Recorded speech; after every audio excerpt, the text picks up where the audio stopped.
Heerlijk tiers dan en nog je aan zijn aan dat is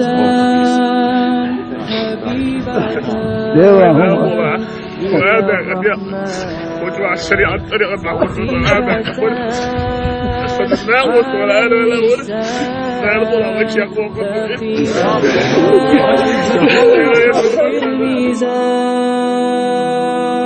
Президент Чечни один из немногих мусульман, принявший участие в омовении Каабы вместе с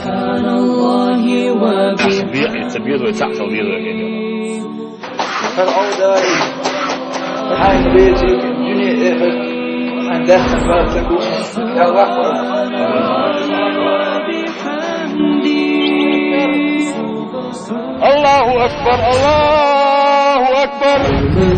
У нас будет мечеть. Вот, на 10 тысяч человек. Мадресе будет здесь, общежитие будет полностью. Муфтият там будет. Самый красивый мечеть у нас.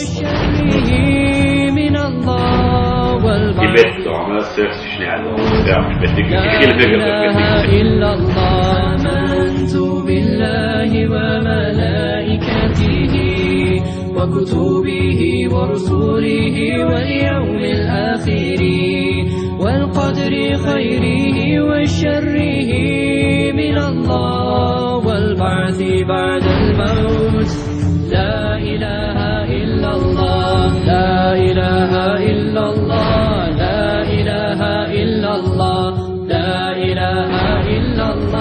Гордость не только Чечни, это гордость будет всех мусульман России. Да, здесь мусульман всего мира.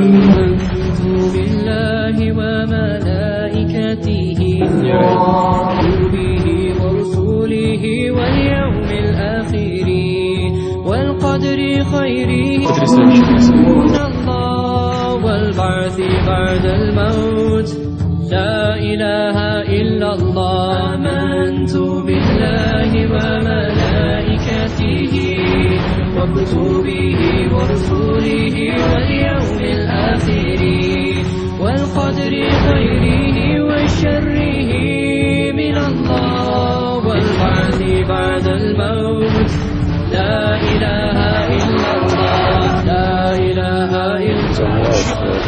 Победа будет за нами. Пусть даже миряне станут. Я уже себя считаю победителем.